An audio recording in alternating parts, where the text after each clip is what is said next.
If you tried to travel by train today, you'll know that the rail strikes are causing more disruption to passengers this week as RMT union members stage a walkout today after rejecting the latest Network Rail pay offer yesterday. The union said the offer depended on big changes to working practices, as well as nearly 2,000 job losses. Network Rail insisted the cuts could be achieved voluntarily, but it isn't just commuters who are feeling the impact. The Centre for Economics and Business Research estimates that since June, the rail strikes have cost the economy in Yorkshire and the Humber £18 million due to people not being able to get to work.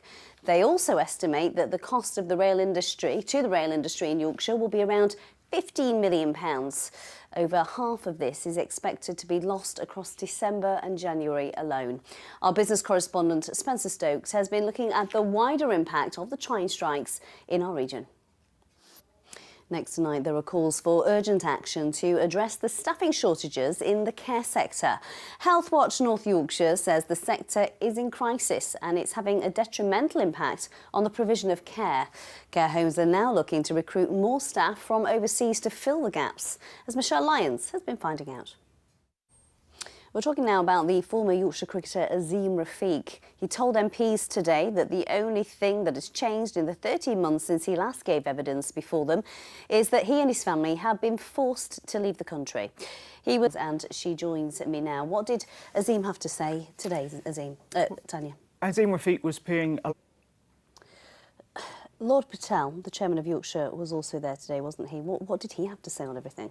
He too spoke of what a difficult pathways system to open the game up to youngsters of all backgrounds. He said... A group of parents in Leeds says their autistic children are being failed by the education system. The parents say delays to getting education and healthcare plan assessments means their children are missing out on specialist support at school. It comes as Ofsted's annual report highlights significant weaknesses in special needs provision by local authorities. Sally Hurst reports. As you're hearing, a really tough time for many parents there. Let's hear now from Tim Nichols. He's the head of influencing and research for the National Autistic Society. I asked him what impact the delay in assessing children is having. Now, you may remember the inspirational story we've shared with you over the last year of the 95-year-old man from Doncaster whose reaction to terminal cancer diagnosis was to start fundraising for Macmillan. Well, very sadly, Alan Bocking has passed away. He was given just 2 months to live in August last year and started raising money. Firstly, such an inspiration. That was Alan Bocking speaking to Look North in October, and we send all our condolences to Alan's family, a fantastic man. In other news, a public meeting is taking place in Slathwit tonight to protest against the closure of Con Valley Pool in the town.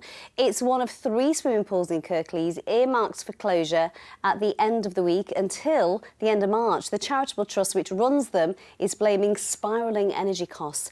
Tom Ingle is there for us tonight.